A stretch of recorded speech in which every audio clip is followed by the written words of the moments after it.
Good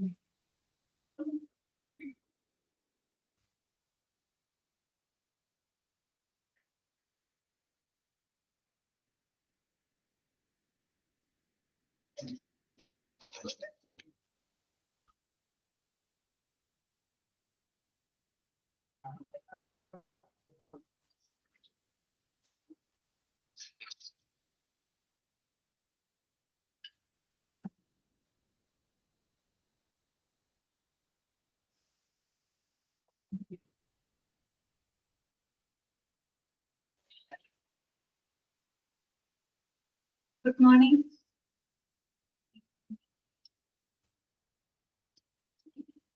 Good morning, ma'am. Okay, good morning.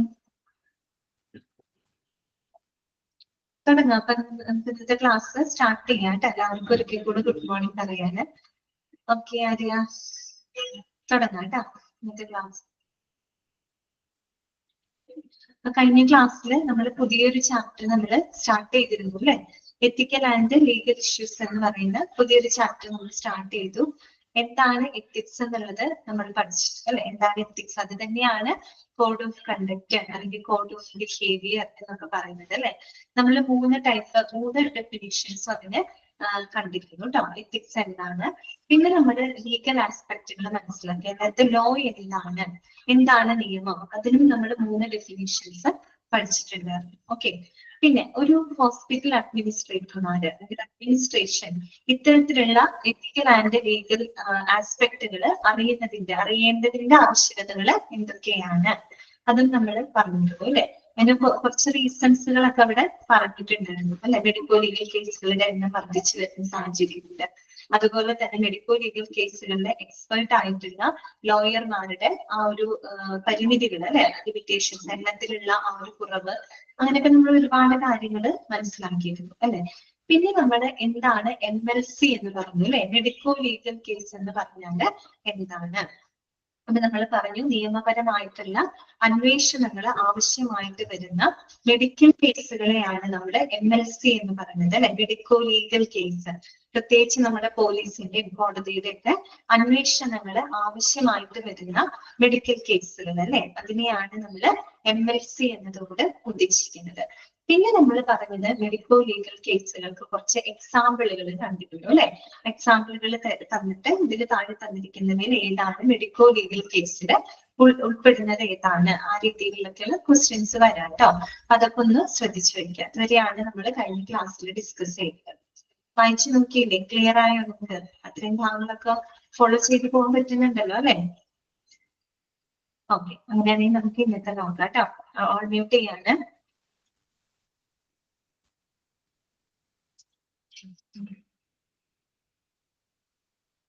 ഇനി നമുക്ക് പഠിക്കാനായിട്ടുള്ളത് കുറച്ച് ആക്ടുകളാണ് കേട്ടോ. ആക്ടുകൾ കുറച്ച് ഇമ്പോർട്ടന്റ് ആണ് കേട്ടോ. ആക്ടുകളുടെ വർഷങ്ങളാണ് കൂടുതലും ചോദിക്കുന്നത്. വർഷങ്ങൾ ചോദിക്കുന്നത് ഡയറക്റ്റ് ആയിട്ട് തന്നെ ഏത് വർഷത്തിലാണ് ആക്ട് എസ്റ്റാബ്ലിഷ് ചെയ്തത്, ആ രീതിയിലുള്ള ക്വസ്റ്റ്യൻസ് ആണ് കൂടുതലും നമ്മൾ കണ്ടിരിക്കുന്നത്. പിന്നെ ഓരോ ആക്ടിനും അതിൻ്റെതായ ചില പ്രത്യേകതകളുണ്ട് കേട്ടോ. അതൊക്കെ നമുക്ക് ഓർത്തു വെക്കാൻ പറ്റുന്ന കാര്യങ്ങളേ ഉള്ളൂ. അപ്പൊ അതിലോട്ട് നമുക്ക് നോക്കാം കേട്ടോ. അപ്പൊ നോക്കി, ഇനി നമ്മൾ പഠിക്കാൻ പോകുന്നത് ജനറൽ ആക്ടുകൾ പഠിക്കുന്നുണ്ട് കേട്ടോ. പൊതുവായിട്ടുള്ള കുറച്ച് നിയമങ്ങൾ പറഞ്ഞ ഹോസ്പിറ്റലിനും ബാധകമായിട്ടുള്ള, ഹോസ്പിറ്റലിന് മാത്രമല്ല മറ്റെല്ലാ ഓർഗനൈസേഷൻസിനും, അതിനകത്ത് എന്തും വരും, ഹോസ്പിറ്റലും വരും കേട്ടോ. അപ്പൊ അങ്ങനെയുള്ള ജനറൽ ആക്ടുകൾ പഠിക്കാനുണ്ട്. പിന്നെ നമുക്ക് മെഡിക്കൽ പ്രൊഫഷണൽ ആക്ടുകൾ ഉണ്ട്. ദാറ്റ് മീൻസ് മെഡിസിനുമായിട്ട് ഹോസ്പിറ്റലുമായിട്ട് ബന്ധപ്പെട്ട് വരുന്ന കുറച്ച് ആക്ടുകളുണ്ട്. മിസ്സലേനിയസ് ആക്ട്സുകളുണ്ട്. ഇതിൽ പറയാത്ത കുറച്ചധികം ഉണ്ട് ആക്ടുകളുണ്ട്. പിന്നെ കൺസ്യൂമർ പ്രൊട്ടക്ഷൻ ആക്ട് നിങ്ങൾ കേട്ടിട്ടുണ്ടായിരിക്കും. ഉപഭോക്തൃ സംരക്ഷണ നിയമം എന്ന് കേട്ടിട്ടില്ലേ? ഓക്കെ, അപ്പൊ അതിനെ പറ്റി നമുക്ക് പഠിക്കാനായിട്ടുണ്ട് കേട്ടോ. നോക്കാം, സ്റ്റാർട്ട് ചെയ്യാം കേട്ടോ. അപ്പൊ ആദ്യം കുറച്ചൊരു 10 ആക്ടുകൾ ഫസ്റ്റ് നമുക്ക് പഠിക്കാം. 10 ആക്ടുകൾ ആദ്യം വരുന്നത് ജനറൽ ആക്ടുകളാണ് കേട്ടോ. പൊതുവായിട്ടുള്ള ആക്ടുകളാണ്. അതിനകത്ത് എന്ത് വരുന്നുണ്ട്, ഹോസ്പിറ്റലിനും ബാധകമായിട്ടുള്ള ആക്ടുകളുണ്ട് കേട്ടോ. അങ്ങനെ ആദ്യത്തെ ഒരു 10 എണ്ണം നമുക്ക് പറയാം. ഓക്കെ, ഫസ്റ്റ് വൺ നോക്കാം കേട്ടോ. Legislation that can be applied to hospitals. General act. ഒന്നാമത്തെ ആക്ട് ഇതാണ്, ഇൻഡസ്ട്രിയൽ ഡിസ്പ്യൂട്ട്സ് ആക്ട് 1947. ഇതാണ് ഇൻഡസ്ട്രിയൽ ഡിസ്പ്യൂട്ട്സ് ആക്ട് 1947 കേട്ടോ. 1947 വ്യാവസായിക തർക്ക നിയമമാണ് കേട്ടോ 1947. ഡിസ്പ്യൂട്ട് എന്നൊക്കെ പറയുന്നത് എന്താ അർത്ഥാക്കുന്നത്? തർക്കം എന്നുള്ള ഉദ്ദേശം. അത് തന്നെ സൗമ്യ കറക്റ്റ് ആണ്. നമ്മൾക്ക് സ്വാതന്ത്ര്യം കിട്ടിയ വർഷം അല്ലെ 1947 ഇറങ്ങിയിട്ടുള്ള ഒരു ആക്ട് ആണ് കേട്ടോ ഇൻഡസ്ട്രിയൽ ഡിസ്പ്യൂട്ട്സ് ആക്ട്. ഓക്കെ, എന്താണ് ആക്ടിന്റെ പ്രത്യേകത? Hospitals come under the term industry. Underline ചെയ്ത് വെക്കാം കേട്ടോ. Hospitals come under the term industry. Industry അല്ലെങ്കിൽ വ്യവസായം എന്നൊരു പദത്തിന്റെ ഒരു ടേമിന്റെ കീഴിലാണ് എന്ത് വരുന്നത്? ഹോസ്പിറ്റൽസ് വരുന്നത് കേട്ടോ. ഏത് ടേമിന്റെ കീഴിലാണ്? ഇൻഡസ്ട്രി എന്ന്. അതുകൊണ്ടാണ് ഈ ആക്ടിന്റെ കീഴിൽ ഇത് ഹോസ്പിറ്റലിന് ബാധകമായത്. അതുകൊണ്ടാണ് കേട്ടോ. അപ്പൊ ഇൻഡസ്ട്രി എന്നൊരു പദത്തിന്റെ കീഴിലാണ് ഇത് വരുന്നത്? ഹോസ്പിറ്റൽസ് വരുന്നത്. രണ്ടാമത്തെ പോയിന്റ് ഇതാണ്. It can be applied when the number of employees greater than 50. Underline ചെയ്ത് വെക്കാതെ ഇങ്ങനത്തെ കുറെ എംപ്ലോയീസിന്റെ എണ്ണം പറഞ്ഞിട്ട് കുറെ ആക്ടുകൾ വരുന്നുണ്ട്. അപ്പൊ അങ്ങോട്ടും ഇങ്ങോട്ടും മാറിപ്പോകരുത്. It can be applied when the number of employees greater than 50. തൊഴിലാളികളുടെ എണ്ണം, ജീവനക്കാരുടെ എണ്ണം 50-ഓ 50-ൽ കൂടുതലോ ഉള്ള 50-ൽ കൂടുതലാണെങ്കിൽ ഈ പറയുന്ന ആക്ട് അവിടെ ബാധകമാണ് കേട്ടോ. ഏത് ആക്ട് ആണ്? Industrial disputes act 1947. ഓക്കെ, ഇനി നോക്കുക. അപ്പൊ ജീവനക്കാരുടെ എണ്ണം എത്രയും പറഞ്ഞത്? 50 ആണ് കേട്ടോ പറഞ്ഞത്. 50-ഓ 50-ൽ കൂടുതലോ ജീവനക്കാരുണ്ടെങ്കിൽ ഈ പറയുന്ന ആക്ട് അവിടെ ആപ്ലിക്കബിൾ ആണ്. ഇനി ഇതിന്റെ പ്രധാനപ്പെട്ട ഒബ്ജക്റ്റീവ്സ് എന്തൊക്കെയാണ്? ഈ ഒരു ആക്ടിന്റെ പ്രധാനപ്പെട്ട ലക്ഷ്യങ്ങൾ എന്തൊക്കെ ലക്ഷ്യങ്ങളുമായിട്ടാണ് ഈ ഒരു ആക്ട് മുന്നോട്ട് വന്നത് നോക്കാം. ഒന്നാമത്തെ നോക്കൂ, secure industrial piece and harmony. അതായത് നമ്മുടെ വ്യാവസായിക സമാധാനവും ഐക്യവും ഉറപ്പാക്കുക, സുരക്ഷിതമാക്കുക അല്ലെ. വ്യാവസായിക സമാധാനവും ഐക്യവും ഉറപ്പുവരുത്തുക അല്ലെ, സുരക്ഷിതമാക്കുക. കാരണം ഒത്തിരിയേറെ ആളുകൾ വർക്ക് ചെയ്യുന്ന ഒരു മേഖലയാണ് ഇൻഡസ്ട്രി എന്ന് പറയുന്നത് അല്ലെ. അപ്പൊ അവിടെ പലതരത്തിലുള്ള ഒരു ജീവനക്കാരുടെ ഇടയിൽ ഒരു ഹാർമണി, ഒരു ഐക്യം ഉണ്ടാക്കുക. അതുപോലെ തന്നെ അവിടെ ഒരു സമാധാനം നിലനിർത്തുക, സുരക്ഷിതമാക്കുക എന്നുള്ള ഒരു ലക്ഷ്യമുണ്ട് കേട്ടോ. രണ്ടാമത്തെ പറയുന്നത് സെറ്റിൽമെന്റ് ഓഫ് ഇൻഡസ്ട്രിയൽ ഡിസ്പ്യൂട്ട്സ്. അതായത് വ്യാവസായിക തർക്കങ്ങൾക്കൊക്കെ എന്ത് കാണുക? പരിഹാരം കാണുക അല്ലെ. വ്യാവസായിക തർക്കങ്ങളൊക്കെ പരിഹരിക്കുക. ഇതാണ് പ്രധാനപ്പെട്ട രണ്ട് ലക്ഷ്യങ്ങൾ. എന്തൊക്കെയാണ്? ഒന്ന്, വ്യാവസായിക സമാധാനവും ഐക്യവും സുരക്ഷിതമാക്കുക, ഉറപ്പുവരുത്തുക. അതോടൊപ്പം തന്നെ വ്യാവസായിക തർക്കങ്ങള് പരിഹരിക്കുക. എന്നിങ്ങനെ രണ്ട് ലക്ഷ്യങ്ങളുമായിട്ട് മുന്നോട്ട് കൊണ്ടുവന്നിട്ടുള്ള ഒരു ആക്ടാണ് ഇൻഡസ്ട്രിയൽ ഡിസ്പ്യൂട്ട്സ് ആക്ട് 1947. പഠിച്ചല്ലോ. അപ്പൊ ഇൻഡസ്ട്രിയൽ ഡിസ്പ്യൂട്ട്സ് ആക്ട് ചെയ്ത വർഷം 1947 അല്ലെ. ഓക്കെ, എന്താണ് അതിന്റെ പ്രത്യേകത? എന്താ നമ്മൾ പറഞ്ഞത്? ഇൻഡസ്ട്രി എന്ന ടേമിന്റെ കീഴിലാണ് ഹോസ്പിറ്റൽ വരുന്നത്. പിന്നെ എംപ്ലോയീസിന്റെ എണ്ണം എത്രയാ പറഞ്ഞത്? 50-ഓ 50-ൽ കൂടുതലോ ജീവനക്കാരുണ്ടെങ്കിൽ ഈ പറയുന്ന ആക്ട് അവിടെ ആപ്ലിക്കബിൾ ആണ്. അപ്പൊ നിങ്ങൾ വെറുതെ ഇങ്ങനെ ചിന്തിച്ചാൽ മതി. ഡിസ്പ്യൂട്ട് എന്ന് പറയുന്ന തർക്കം എന്നാണല്ലോ ഉദ്ദേശിക്കുന്നത്. ഒരു തർക്കവും അഭിപ്രായ വ്യത്യാസങ്ങളൊക്കെ ഉണ്ടെങ്കിൽ അത്യാവശ്യം ആളുകൾ വരുമ്പോഴാണ് അല്ലെ, ഒരുപാട് ആളുകൾ കൂടുമ്പോഴാണ് നമ്മൾ അഭിപ്രായ വ്യത്യാസങ്ങളും തർക്കങ്ങളൊക്കെ വരുന്നത്. വെറുതെ അങ്ങനെ ചിന്തിക്കാം.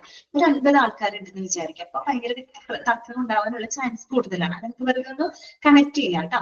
അപ്പൊ എംപ്ലോയീസിന്റെ എണ്ണം 50-ഓ 50-ൽ കൂടുതലാണെങ്കിൽ ഈ ഒരു ആക്ട് അവിടെ ആപ്ലിക്കബിൾ ആണ്. പിന്നെ പ്രധാനപ്പെട്ട ലക്ഷ്യങ്ങൾ എന്താ നമ്മൾ പറഞ്ഞത്? വ്യാവസായിക സമാധാനവും ഐക്യവും സുരക്ഷിതമാകുക, വ്യാവസായിക തർക്കങ്ങൾക്ക് പരിഹാരം കാണുക. ഓക്കെ, ക്ലിയർ ആണല്ലോ ആദ്യത്തെ ആക്ട്.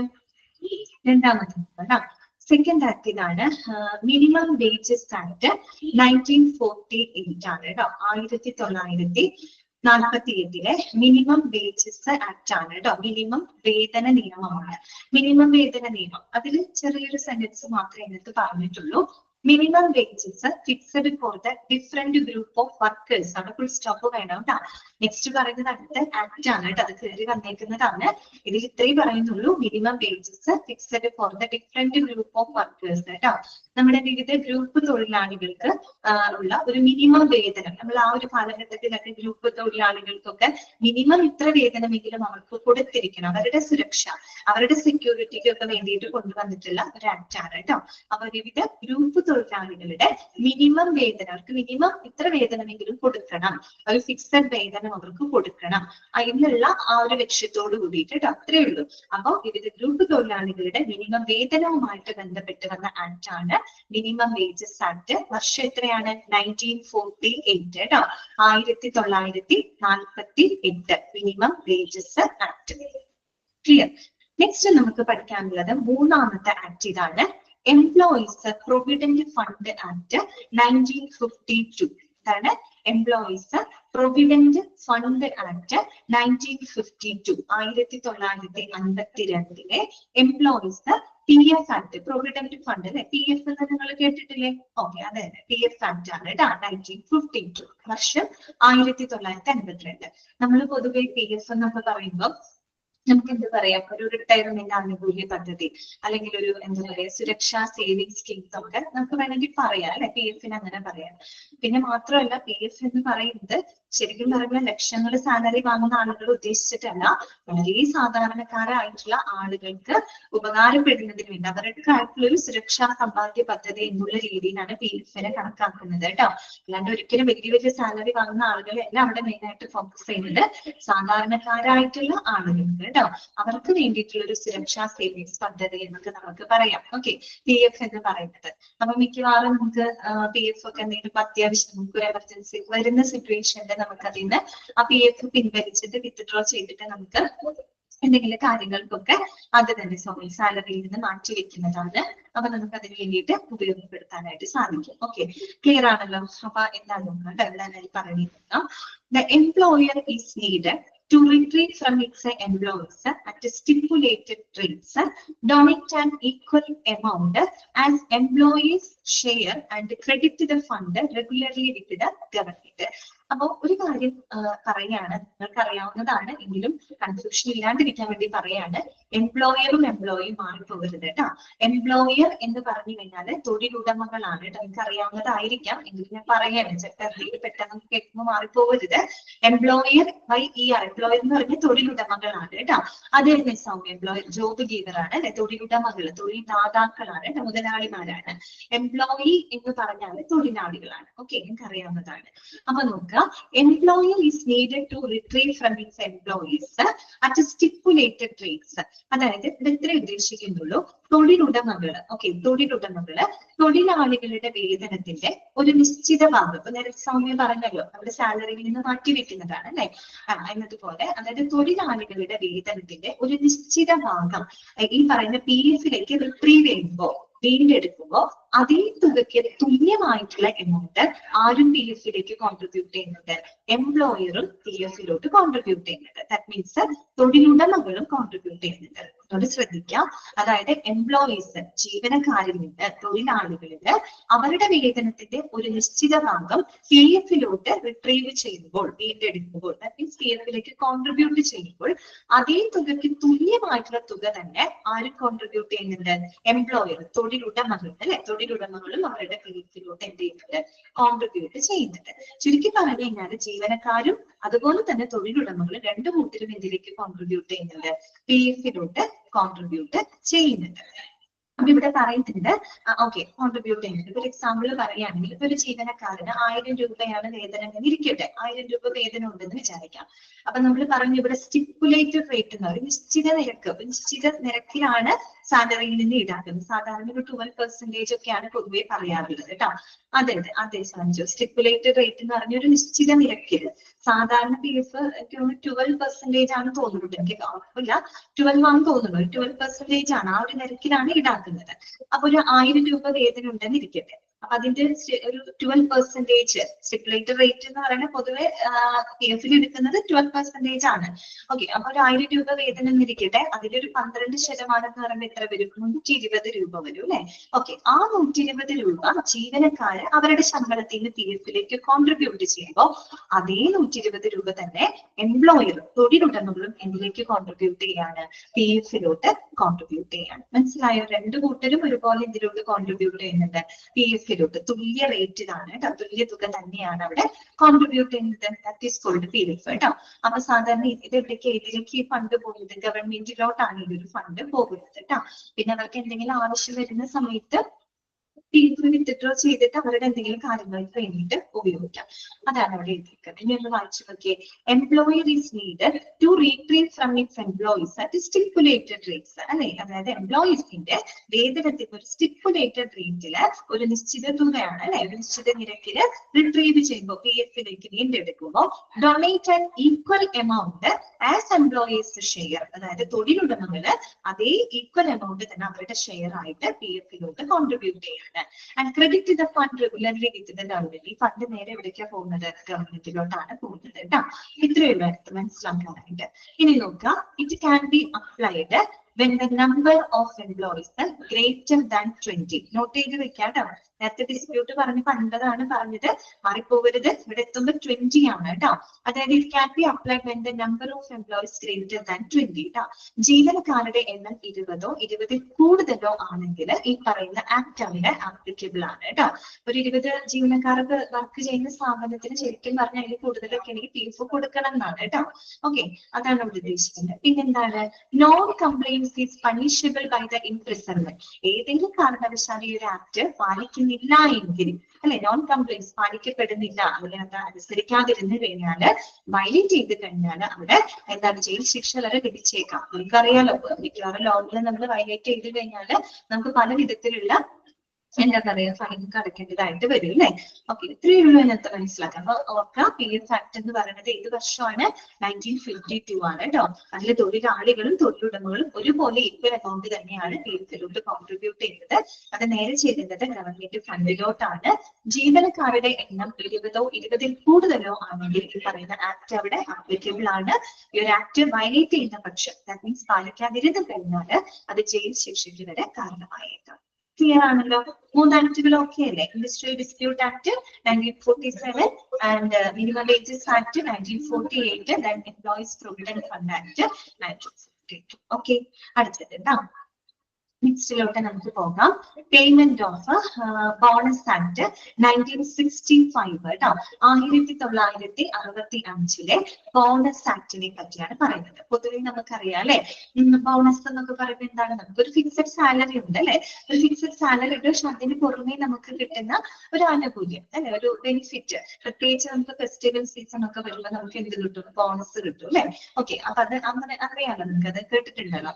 അതെന്നെ സംഭവം. നോക്കുക കേട്ടോ. ഇറ്റ് ക്യാൻ ബി അപ്ലൈഡ് വെറുതെ അതന്നെ ഓണം വിഷു ഒക്കെ വരും. വിഷുവിന് കിട്ടുന്നതായിരിക്കും, ഓണം ഒക്കെ വരുമ്പോ കിട്ടും. ഓക്കെ, നോക്കാം. ക്യാൻ ബി അപ്ലൈഡ് വെറുതെ number of employees greater than 40. Underline ചെയ്ത് വെക്കാം കേട്ടോ, വീണ്ടും മാറിപ്പോകരുത്. It can be applied where the number of employees greater than 40 കേട്ടോ. 40ഓ 40ൽ കൂടുതലോ എംപ്ലോയീസ് ഉണ്ടെങ്കിൽ ഈ പറയുന്ന ആക്ട് അവിടെ അപ്ലിക്കബിൾ ആണ്. ഏത് ആക്ട് ആണ്? ബോണസ് ആക്ട് കേട്ടോ, 1965 കേട്ടോ. 50, 20, 40 ഒന്നും മാറിപ്പോകരുത് കേട്ടോ. അപ്പൊ 40ഓ അതിൽ കൂടുതലോ ജീവനക്കാരുണ്ടെങ്കിൽ ഈ പറയുന്ന ആക്ട് അവിടെ അപ്ലിക്കബിൾ ആണ് കേട്ടോ, ബാധകമാണ്. ഇനി നോക്കൂ, അടുത്തൊരു പോയിന്റ് ശ്രദ്ധിച്ചേ, അതൊരു ഇമ്പോർട്ടന്റ് പോയിന്റ് ആണ്. Charitable or non profitable hospitals are spared. ഇതാണ് പറയുന്നത്, charitable or non profitable hospitals are spared. അതായത് നമ്മുടെ ഈ സേവന മനോഭാവത്തോടു കൂടി ലാഭേച്ഛ ഇല്ലാതെ പ്രവർത്തിക്കുന്ന ഹോസ്പിറ്റലുകൾ ഉണ്ടല്ലോ, അത്തരം ഹോസ്പിറ്റലുകളെ നമ്മൾ ഈ പറയുന്ന ആക്ടിൽ നിന്ന് ഒഴിവാക്കിയിട്ടുണ്ട്. ഇങ്ങനെയുള്ള ഹോസ്പിറ്റലുകളെയാണ് ചാരിറ്റബിൾ അഥവാ നോൺ പ്രോഫിറ്റബിൾ ഹോസ്പിറ്റൽസ് അല്ലെ. ലാഭേച്ഛ ഇല്ലാതെ പ്രവർത്തിക്കുന്ന എന്ന് വെച്ചാൽ വളരെയധികം എന്താ പറയുക, ചാരിറ്റബിൾ ആയിട്ട് ജീവകാരുണ്യപരമായിട്ട് അങ്ങനെ പ്രവർത്തിക്കുന്ന ഹോസ്പിറ്റലുകളെ നമ്മൾ ഈ പറയുന്ന പേയ്മെന്റ് ഓഫ് ബോണസ് ആക്ടിൽ നിന്നും ഒഴിവാക്കിയിട്ടുണ്ട്. അപ്പൊ നിങ്ങൾ വെറുതെ ഒന്ന് ഇങ്ങനെ ചിന്തിച്ചാൽ മതി. ഞാൻ പറഞ്ഞല്ലോ, ബോണസ് എന്ന് പറയുമ്പോൾ ഒരു ഫിക്സഡ് സാലറിക്ക് അപ്പുറത്തേക്ക് നമ്മൾ കൊടുക്കുന്ന ഒരു അധിക ബെനിഫിറ്റ് ആണ്. നിങ്ങൾ ഇങ്ങനെ ചിന്തിച്ചു നോക്കിയേ, ചാരിറ്റബിൾ നോൺ പ്രോഫിറ്റബിൾ എന്നൊക്കെ പറയുമ്പോൾ ലാഭേച്ഛയില്ലാതെ പ്രവർത്തിക്കുന്ന ഹോസ്പിറ്റലുകളാണ്. അവരൊരു സേവന മനോഭാവത്തോടുകൂടി പ്രവർത്തിക്കും. അങ്ങനെയുള്ള ഹോസ്പിറ്റലുകൾക്ക് വലിയൊരു പ്രോഫിറ്റ് എന്നൊന്നും പറയാൻ ചിലപ്പോൾ കിട്ടിയെന്ന് വരില്ല. കാരണം ഒരു സേവന മനോഭാവമാണ് അവരുടെ മെയിൻ ലക്ഷ്യം. അപ്പൊ അവിടെ ചാരിറ്റബിൾ പർപ്പസിൽ കൊടുക്കുന്നത് കൊണ്ട് തന്നെ വലിയൊരു ചിലപ്പോൾ ഒരു എന്താ പറയാ പ്രോഫിറ്റ് അവർക്ക് ഉണ്ടായെന്ന് വരില്ല. അങ്ങനെ വലിയ അധിക വരുമാനം, കൂടുതൽ റവന്യൂ വരുമ്പോഴാണ് അവർക്ക് ജീവനക്കാർക്ക് എക്സ്ട്രാ എന്നുള്ള രീതിയിൽ ബോണസ് കൊടുക്കാനായിട്ട് പറ്റുള്ളൂ.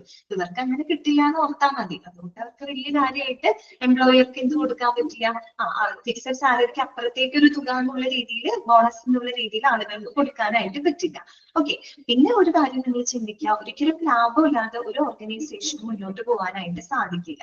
ഇവിടെ ശരിക്കും ലാഭം അല്ലെങ്കിൽ പ്രോഫിറ്റ് എന്നുള്ള രീതിയേക്കാൾ ഏറ്റവും പറയാൻ നമ്മൾ സർപ്ലസ് എന്നൊക്കെ പറയില്ല, നമ്മൾ മിച്ചം എന്നൊക്കെ പറയില്ല, മിച്ചമൂല്യം, മിച്ചം എന്നൊക്കെ പറയില്ല, അങ്ങനെയുള്ള ഒരു വാക്കാണ് കുറേയും കൂടി ഇവിടെ ആപ്റ്റ് ആയിട്ടുള്ളത്. എന്ന് വെച്ചാൽ അവർക്ക് വരുന്ന എന്തെങ്കിലും മിച്ചം ലഭിക്കുകയാണെങ്കിൽ അത് എന്തിനു വേണ്ടിയിട്ട് അവർ ഉപയോഗിക്കുള്ളൂ, ഇത്തരം ഹോസ്പിറ്റൽ അവരുടെ ഈ പറയുന്ന ചാരിറ്റബിൾ പർപ്പസിന് അല്ലെങ്കിൽ അവരുടെ എന്തെങ്കിലും ഇന്നോവേഷൻസിനോ കൂടുതൽ ക്വാളിറ്റി ഉള്ള സേവനങ്ങൾ കൊടുക്കാനാണ് അങ്ങനെയുള്ള തുക അവര് ഉപയോഗിക്കുള്ളൂ. അതായത് ബോണസ് എന്നുള്ള രീതിയിൽ അവർ ഉപയോഗപ്പെടുത്തില്ല. അവര് കൂടുതൽ സേവനങ്ങൾ ബെറ്റർ കൊടുക്കാൻ തന്നെയാണ് ആ ഒരു എമൗണ്ട് അവര് യൂട്ടിലൈസ് ചെയ്യുള്ളൂ കേട്ടോ. അപ്പൊ ആ ഒരു രീതിയിൽ ഒന്ന് കണക്ട് ചെയ്യുകയാണെങ്കിൽ നിങ്ങൾക്ക് ഓർക്കാൻ പറ്റും, ചാരിറ്റബിൾ ആണെങ്കിൽ നോൺ പ്രോഫിറ്റബിൾ ആയിട്ടുള്ള ഹോസ്പിറ്റലുകൾ എന്തിൽ നിന്നും ഒഴിവാക്കിയിട്ടുണ്ട്, ബോണസ് ആക്ടിൽ നിന്നും ഒഴിവാക്കിയിട്ടുണ്ട്. ചിലപ്പോൾ ചോദിക്കാം കേട്ടോ, നിങ്ങളോട് ചോദിക്കാം ഏത് ആക്ടിൽ നിന്നാണ് ഇവർ ഒഴിവാക്കിയിട്ടുള്ളത്, ഏത് ആക്ട് ആണ്, പേയ്മെന്റ് ഓഫ് ബോണസ് ആക്ട് കേട്ടോ. ഏതാണ് വർഷം 1965 കേട്ടോ. എംപ്ലോയീസിന്റെ എണ്ണം എത്രയാ പറഞ്ഞത്, 40 അല്ലെങ്കിൽ അതിൽ കൂടുതലോ കേട്ടോ. ഓക്കെ ആണോ, മനസ്സിലായോ പറഞ്ഞത്? ഓക്കെ അല്ലേ, ക്ലിയർ അല്ലേ? ഓക്കെ, നെക്സ്റ്റ് വരുന്നത് കേട്ടോ, പേയ്മെന്റ് ഓഫ് ഗ്രാറ്റുവിറ്റി ആക്ട് 1972 ട്ടോ.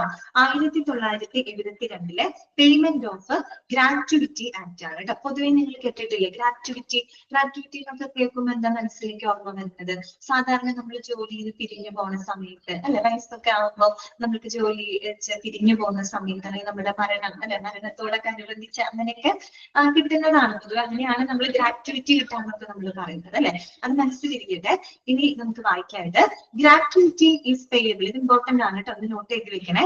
Gratuity is payable to the employees at 15 days pay, again ചെയ്യണേ, 15 days pay for every completed year of service at the time of his or her superannuation of death കേട്ടോ.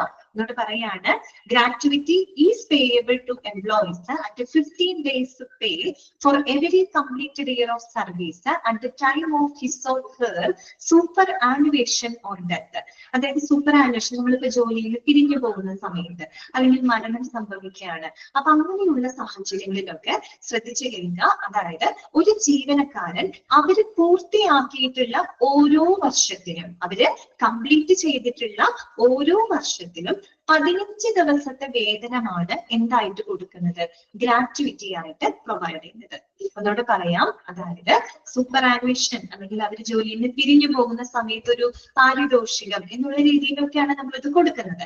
അപ്പൊ അതെങ്ങനെ കൊടുക്കുന്നതെന്ന് വെച്ചാൽ, ആ ഒരു ജീവനക്കാരൻ പൂർത്തിയാക്കിയിട്ടുള്ള ഓരോ വർഷത്തിനും 15 ദിവസത്തെ വേതനമാണ് അവർ എന്ത് ചെയ്യുന്നത്, ഗ്രാറ്റുവിറ്റി ആയിട്ട് കൊടുക്കുന്നത്. ഇപ്പൊ ഒരു എംപ്ലോയി അയാൾ ഒരു 10 വർഷം സർവീസ് ചെയ്തിട്ടുണ്ടെന്ന് ഇരിക്കട്ടെ, ഒരു കമ്പനിയിൽ 10 വർഷം സർവീസ് അയാൾ പൂർത്തിയാക്കിയിട്ടുണ്ടെന്ന് വിചാരിക്കാം. അപ്പൊ ആദ്യത്തെ ഒരു വർഷം, ആ ഒരു വർഷത്തിൽ ആദ്യം ഒരു ഏതെങ്കിലും ഒരു 15 ദിവസത്തെ വേതനം പ്ലസ് രണ്ടാമത്തെ വർഷം അവർ പൂർത്തിയാക്കിയിട്ടില്ലേ, അപ്പൊ അടുത്ത വർഷത്തെ ഒരു 15 ദിവസത്തെ വേതനം പ്ലസ് അങ്ങനെ ഒരു 10 years അയാൾ കംപ്ലീറ്റ് ചെയ്തിട്ടുണ്ട്.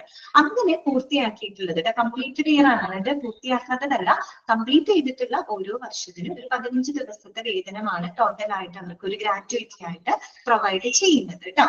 അതാണ് അവിടെ എഴുതിയിരിക്കുന്നത്. That is payable at 15 days pay for every completed year of service at the time of his or her superannuation or death. പിന്നെ നോക്കൂ, എംപ്ലോയീസിന്റെ എണ്ണമാണ് നമ്മൾ പറയുന്നത്. എംപ്ലോയീസ് എണ്ണം ഗ്രേറ്റർ ദാൻ 10 ആയിരിക്കണം കേട്ടോ. 10 10 കൂടുതലോ എംപ്ലോയീസ് ഉണ്ടെങ്കിൽ ഈ പറയുന്ന ആക്ട് അവിടെ നമുക്ക് അപ്ലിക്കബിൾ ആണ് കേട്ടോ. 10 10 കൂടുതലോ ആണെങ്കിൽ ഈ പറയുന്ന ആക്ട് അവിടെ അപ്ലിക്കബിൾ ആണ്. പിന്നെ വരുന്നത് നോക്കൂ, ഇമ്പോർട്ടന്റ് ആയിട്ടുള്ള പോയിന്റ് ആണ്, it can be applied to 5 year service completed workers ആണ്. എന്താണ്? It can be applied to 5 year service completed workers. അതായത് 5 വർഷം കംപ്ലീറ്റ് ചെയ്തിട്ടുള്ള വർക്കേഴ്സിന് ഈ പറയുന്ന ഗ്രാറ്റുവിറ്റിക്ക് വേണ്ടിയിട്ട് അപ്ലൈ ചെയ്യാവുന്നതാണ്. എത്ര വർഷം സർവീസ് വേണമെന്നാ പറയുന്നത്? 5 വർഷമെങ്കിലും മിനിമം അവർ എന്ത് ചെയ്തിരിക്കണം, സർവീസ് കംപ്ലീറ്റ് ചെയ്തിരിക്കണം. ഓക്കെ, അപ്പൊ അങ്ങനെയുള്ള ആളുകൾക്ക് മാത്രമേ ഗ്രാറ്റുവിറ്റിക്ക് വേണ്ടിയിട്ട് എലിജിബിൾ ആവുള്ളൂ, അപ്ലൈ ചെയ്യാനായിട്ട് സാധിക്കുള്ളൂ. എത്ര വർഷമാണ്? 5 വർഷം. 5 വർഷമെങ്കിലും കംപ്ലീറ്റ് ചെയ്തിരിക്കണം. അങ്ങനെയുള്ള വർക്കേഴ്സിന് ഈ പറയുന്ന ഗ്രാറ്റുവിറ്റിക്ക് വേണ്ടിയിട്ട് അപ്ലൈ ചെയ്യാവുന്നതാണ് കേട്ടോ. പിന്നെ പറയുന്നത് നോക്കിയേ 1 year in case of death. ഇനി മരണം സംഭവിക്കുകയാണെങ്കിൽ 1 വർഷം കണക്കാക്കിയാൽ മതി. അതെന്താ അവിടെ ഉദ്ദേശിക്കുന്നത്? ഇപ്പൊ ഒരാള് കമ്പനിയിൽ ജോയിൻ ചെയ്തിരിക്കട്ടെ, അദ്ദേഹം 1 വർഷം എന്താ പറയാ 1 വർഷം എത്തുമ്പോഴേക്കും അദ്ദേഹം 1 വർഷം എത്തി, അത് കഴിഞ്ഞപ്പോഴേക്കും അദ്ദേഹം മരണപ്പെടുകയാണ്. അപ്പൊ ശരിക്കും പറഞ്ഞാൽ ഈ ഒരു ആക്ട് പ്രകാരം നമ്മൾ പറഞ്ഞ എന്താ, 5 വർഷം കംപ്ലീറ്റ് ചെയ്തിട്ടുള്ള ആളുകൾക്കാണ് ഈ പറയുന്ന ഗ്രാറ്റുവിറ്റിക്ക് വേണ്ടി അപ്ലൈ ചെയ്യാൻ പറ്റുള്ളൂ. ഇദ്ദേഹം ജോയിൻ ചെയ്ത് 1 വർഷം കഴിഞ്ഞപ്പോഴേക്കും ഇദ്ദേഹം മരണപ്പെടുകയാണ് അല്ലെ. 5 വർഷം ശരിക്കും പറഞ്ഞ അദ്ദേഹം അങ്ങനെ നോക്കുമ്പോൾ പേയബിൾ അല്ല, ഗ്രാറ്റുവിറ്റിക്ക് പേയബിൾ അല്ല. പക്ഷെ എങ്കിലും ഈ പറയുന്ന പേയ്മെന്റ് ഓഫ് ഗ്രാറ്റുവിറ്റി ആക്ട് പ്രകാരം മരണം സംഭവിക്കുകയാണെങ്കിൽ അയാൾ 1 വർഷം കംപ്ലീറ്റ് ചെയ്തിട്ടുണ്ടോ എന്ന് നോക്കിയാൽ മതി. 1 വർഷം കംപ്ലീറ്റ് ചെയ്തിട്ടുണ്ടെങ്കിൽ ആ ഒരു വർഷത്തെ ഒരു 15 ദിവസത്തെ വേതനം എന്നുള്ള രീതിയിൽ അദ്ദേഹത്തിന്റെ നോമിനിക്ക് അവകാശികൾക്ക് ആ ഒരു എമൗണ്ട് ഗ്രാറ്റുവിറ്റി എന്നുള്ള രീതിയിൽ ആ ഒരു എമൗണ്ട് കൊടുക്കാവുന്നതാണ് കേട്ടോ. അത് ഈ ഒരു ആക്ടില്, ഈ പറയുന്ന ആക്ടിൽ അത് ഓക്കെയാണ് കേട്ടോ. അതായത് മരണമൊക്കെ സംഭവിക്കുമ്പോൾ ഇപ്പൊ 5 വർഷം ഒന്നും കംപ്ലീറ്റ് ചെയ്യാൻ പറ്റില്ല. 1 വർഷം കംപ്ലീറ്റ് ചെയ്തിട്ട് ആള് മരണപ്പെടുകയാണെങ്കിൽ വേറെ ഒന്നും ചെയ്യാൻ അവിടെ നിർത്തില്ല. അപ്പൊ 1 വർഷം കംപ്ലീറ്റ് ചെയ്തിട്ടുണ്ടെങ്കിൽ ആ 1 വർഷത്തെ കണക്കാക്കിയിട്ട് അവരുടെ നോമിനിക്ക് അവകാശിക്ക് ആ ഒരു ഗ്രാറ്റുവിറ്റി എമൗണ്ട് കൊടുക്കാവുന്നതാണ് കേട്ടോ. അത് ഈ ആക്ട് പ്രകാരം ഓക്കെയാണ്. ഓക്കെ, അപ്പൊ ഇത്രയേ ഉള്ളൂ. പോയിന്റുകൾ ഓർക്കാം കേട്ടോ. 1972 ആണ്. അപ്പൊ ഓർക്കാം, ഒരു ജീവനക്കാരൻ അവര് കംപ്ലീറ്റ് ചെയ്തിട്ടുള്ള ഓരോ വർഷത്തിനും 15 ദിവസത്തെ വേതനമാണ് എന്തായിട്ട് കൊടുക്കുന്നത്, ഗ്രാറ്റുവിറ്റി എമൗണ്ട് ആയിട്ട് കൊടുക്കുന്നത്. എംപ്ലോയീസിന്റെ എണ്ണം 10ഓ 10ൽ കൂടുതലോ ആണെങ്കിൽ ഈ പറയുന്ന ആക്ട് അവിടെ അപ്ലിക്കബിൾ ആണ്. 5 വർഷം സർവീസ് പൂർത്തിയാക്കിയിട്ടുള്ള ആളുകൾക്ക് ഈ പറയുന്ന ഗ്രാറ്റുവിറ്റിക്ക് വേണ്ടി അപ്ലൈ ചെയ്യാവുന്നതാണ്. മരണത്തിന്റെ കേസ് ഒക്കെ വരികയാണെങ്കിൽ 1 വർഷം അവിടെ കണക്കാക്കിയാൽ മതി കേട്ടോ. ക്ലിയർ അല്ലേ പറഞ്ഞത്? ഓക്കെ ആണല്ലോ? ഓക്കെ ആണല്ലോ? മനസ്സിലായില്ലേ? നെക്സ്റ്റ് വരുന്നതാണ് പേയ്മെന്റ് ഓഫ് വേജസ് ആക്ട് 1936 കേട്ടോ. 1936 payment of wages act. Minimum wages act ആയിട്ട് മാറിപ്പോകരുത് കേട്ടോ, അത് വേറെയാണ്. പേയ്മെന്റ് ഓഫ് വേജസ് ആക്ട് 1936 ആണ് കേട്ടോ. 36-ലുള്ളതാണ്. എന്താണ് അതിൽ പറയുന്നത്? ശരിക്കും പറഞ്ഞാല് പേയ്മെന്റ് ഓഫ് വേജസ് ആക്ട് വന്നിട്ട് നമ്മുടെ ഈ തൊഴിലാളികൾക്ക്, ജീവനക്കാർക്ക് അവർക്ക് വളരെ ഫെയർലി അതുപോലെ ഒരു ടൈമിലി പേയ്മെന്റ് ഒക്കെ ലഭിക്കുന്നതിന് വേണ്ടിയിട്ട് എന്ന് വെച്ചാൽ അവരുടെ ഒരു എന്താ പറയാ തൊഴിൽ സംബന്ധമായിട്ടുള്ള ഒരു സുരക്ഷിതത്വം ഉറപ്പാക്കുന്നതിന് വേണ്ടിയിട്ട് കൊണ്ടുവന്നിട്ടുള്ള ഒരു ആക്ട് ആണ് കേട്ടോ. അവർക്ക് ഫെയർ ആയിട്ടുള്ള ഒരു പേയ്മെന്റ് എന്ന് വെച്ചാൽ അവരെടുക്കുന്ന ജോലിക്ക് അർഹമായിട്ടുള്ള ഒരു പേയ്മെന്റ് അവർക്ക് ലഭിക്കണം അല്ലെ. അവർക്ക് ഇതിനുള്ള വേതനം ലഭിക്കണം. അതും ഫെയർലി പേയ്മെന്റ് ആയിരിക്കണം, ടൈമിലി പേയ്മെന്റ് ആയിരിക്കണം അല്ലെ. തോന്നിയ സമയത്തല്ല അവർക്ക് വേതനം കൊടുക്കുന്നത്. കൃത്യമായിട്ടുള്ള സമയത്ത് അവര് അർഹിക്കപ്പെട്ട ആ ഒരു പേയ്മെന്റ് അവർക്ക് ലഭിക്കണം. ആ ഒരു രീതിയിൽ തൊഴിലാളികളുടെ സംരക്ഷണത്തിന് വേണ്ടിയിട്ട്, അവരുടെ സാമ്പത്തിക സുരക്ഷയ്ക്ക് വേണ്ടിയിട്ട് കൊണ്ടുവന്നിട്ടുള്ള ഒരു ആക്ട് ആണ് പേയ്മെന്റ് ഓഫ് വേജസ് ആക്ട് 1936. അപ്പൊ നോക്കുക, the statement of wages act shows the all details കേട്ടോ. എല്ലാ വേതന പ്രസ്താവനകളെ കൃത്യമായിട്ടുള്ള വിശദാംശങ്ങൾ ഈ ഒരു ആക്ട് പ്രകാരം ജീവനക്കാർക്ക് പ്രൊവൈഡ് ചെയ്തിരിക്കണം. ഈ പറഞ്ഞ സംഭവം തന്നെയാണ് കേട്ടോ. പിന്നെ എന്താ നോക്കിയേ, ഇത് അണ്ടർലൈൻ ചെയ്ത് വെച്ചോളൂ. Wages must be paid during the first 7 days of the month കേട്ടോ. First 7 days of the month underline ചെയ്ത് വെക്കാം കേട്ടോ. അതായത് ഒരു മാസത്തില് ആദ്യത്തെ 7 ദിവസത്തിനുള്ളിൽ അവർക്ക് എന്ത് കൊടുത്തിരിക്കണം, പേയ്മെന്റ് കൊടുത്തിരിക്കണം കേട്ടോ. വേതനം അവർക്ക് കൊടുത്തിരിക്കണം. അപ്പൊ ഓപ്ഷനിൽ അത് ചിലപ്പോൾ ലാസ്റ്റ് 7 days അല്ലെങ്കിൽ ഫസ്റ്റ് 10 days അങ്ങനെയൊക്കെ പറഞ്ഞു തരും കേട്ടോ. അപ്പൊ പ്രത്യേകം നോട്ട് ചെയ്ത് വെക്കാം. ഒരു മാസത്തില് ആദ്യത്തെ 7 ദിവസത്തിനുള്ളിൽ എന്ത് കൊടുത്തിരിക്കണം, വേജസ് കൊടുത്തിരിക്കണം. അതാണ് ഞാൻ പറഞ്ഞത്.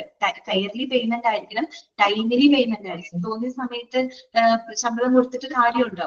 ഇല്ല, കൃത്യസമയത്ത് തന്നെ അവർക്ക് കൊടുക്കണം അല്ലെ. അപ്പൊ അതിനൊക്കെ വേണ്ടിയിട്ട് മുന്നോട്ട് കൊണ്ടുവന്നിട്ടുള്ള ഒരു ആക്ട് ആണ് കേട്ടോ, പേയ്മെന്റ് ഓഫ് വേജസ് ആക്ട് 1936. അത്രയുള്ള അതിനകത്ത് പഠിക്കാൻ കേട്ടോ. അടുത്തത് നെക്സ്റ്റ് വരുന്നത് എംപ്ലോയീസ് സ്റ്റേറ്റ് ഇൻഷുറൻസ് ആക്ട് 1948 കേട്ടോ. 1948 ESI ആക്ട്. നിങ്ങൾ ESIനെ പറ്റിയൊക്കെ കേട്ടിട്ടുണ്ടാവും അല്ലെ. ഓക്കെ, ഇനിയിപ്പോ നിങ്ങൾക്ക് മെഡിക്കൽ ഇൻഷുറൻസ് എന്ന് പറയുന്ന ഒരു ചാപ്റ്റർ പഠിക്കാനുണ്ട് 4th മൊഡ്യൂളില്. അതിനകത്ത് വളരെ ഡീറ്റെയിൽഡ് ആയിട്ട് തന്നെ ESIനെ പറ്റി നിങ്ങൾ പഠിക്കുന്നുണ്ട് കേട്ടോ. ഇവിടെ ജസ്റ്റ് ആക്ട് മാത്രമേ നമുക്കൊന്ന് ഓർത്ത് വെക്കുക. വർഷം ഇപ്പോഴേ തന്നെ പഠിക്കാം കേട്ടോ. 1948 1948 employees state insurance act ESI act ആണ് കേട്ടോ. ഇതൊരു ശരിക്കും പറഞ്ഞു കഴിഞ്ഞാല് ആളുകൾക്ക് ഒരു സാമ്പത്തിക സുരക്ഷയും സാമൂഹിക സുരക്ഷയും ആരോഗ്യ സുരക്ഷയും കൂടെ ഉറപ്പാക്കുന്ന ഒരു ആക്ടാണ്. ശരിക്കും പറഞ്ഞ ഇതൊരു മെഡിക്കൽ പ്രൊഫഷണൽ ആക്ടാണ്.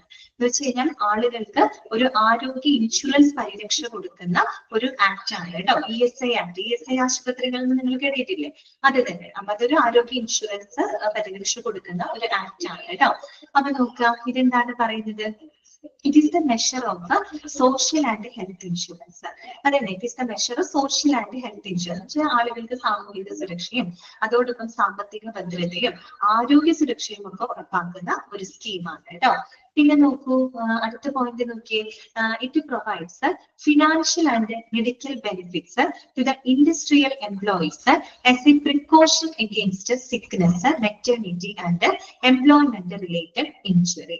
അതായത് പ്രധാനമായിട്ടും നമ്മുടെ വ്യാവസായിക തൊഴിലാളികൾക്ക് കേട്ടോ, വ്യാവസായിക ജീവനക്കാർക്ക് അവർക്ക് എന്തെങ്കിലും അസുഖം അല്ലെങ്കിൽ മെറ്റേണിറ്റി, സ്ത്രീ തൊഴിലാളികളാണെങ്കിൽ പ്രസവം, അല്ലെങ്കിൽ അവർക്ക് തൊഴിൽ സംബന്ധമായിട്ട് എന്തെങ്കിലും പരിക്കുകളോ ബുദ്ധിമുട്ടുകളോ ഒക്കെ സംഭവിക്കുകയാണെങ്കിൽ അതിനൊക്കെ എതിരെയുള്ള ഒരു മുൻകരുതൽ എന്നുള്ള രീതിയിൽ ഈ പറയുന്ന വ്യാവസായിക ജീവനക്കാർക്ക് മെഡിക്കൽ ആനുകൂല്യങ്ങളും സാമ്പത്തിക ആനുകൂല്യങ്ങളും ഒക്കെ കൊടുക്കുന്ന ഒരു സ്കീമാണ് ESI എന്ന് പറയുന്നത്. ESI ആക്ട് പ്രകാരമാണ് അങ്ങനെ ഒരു പദ്ധതി കൊണ്ടുവരുന്നത് കേട്ടോ. മനസ്സിലായല്ലോ? വ്യാവസായിക ജീവനക്കാർക്ക് അവർക്ക് അസുഖം, അവരുടെ പ്രസവം, തൊഴിൽ സംബന്ധമായിട്ട് വരുന്ന പരിക്കുകള് അല്ലെങ്കിൽ അസുഖങ്ങള്, അപ്പൊ അതിനൊക്കെ എതിരെയുള്ള ഒരു മുൻകരുതൽ എന്നുള്ള രീതിയിൽ, ഒരു പ്രൊട്ടക്ഷൻ, ഒരു പ്രിക്കോഷൻ എന്നുള്ള രീതിയിൽ അവർക്ക് സാമ്പത്തിക ആനുകൂല്യങ്ങളും ഒപ്പം മെഡിക്കൽ ആനുകൂല്യങ്ങളും പ്രൊവൈഡ് ചെയ്യുന്ന ഒരു സ്കീമാണ് ESI. അതിന് ഈ ഒരു സ്കീം കൊണ്ടുവരാൻ കാരണമായുള്ള ആക്ട് ആണ് ESI ആക്ട് 1948 എന്ന് പറയുന്നത് കേട്ടോ. ഇനി നോക്കിയേ, എംപ്ലോയേഴ്സ് കോൺട്രിബ്യൂട്ട് ഉണ്ട്, ഹോസ്പിറ്റൽ ഇൻക്ലൂഡ് ചെയ്യും. ഓക്കെ, ഹോസ്പിറ്റൽ ഇൻക്ലൂഡ് ചെയ്യും കേട്ടോ. ഇതൊരു ഹെൽത്ത് ഇൻഷുറൻസ് സ്കീമാണ് ശരിക്കും മെയിൻ ആയിട്ട് കേട്ടോ. ഇതിൽ ഹോസ്പിറ്റൽ ESI ആശുപത്രി, പക്ഷെ അതിനൊരു ലിമിറ്റ് ഉണ്ട് കേട്ടോ.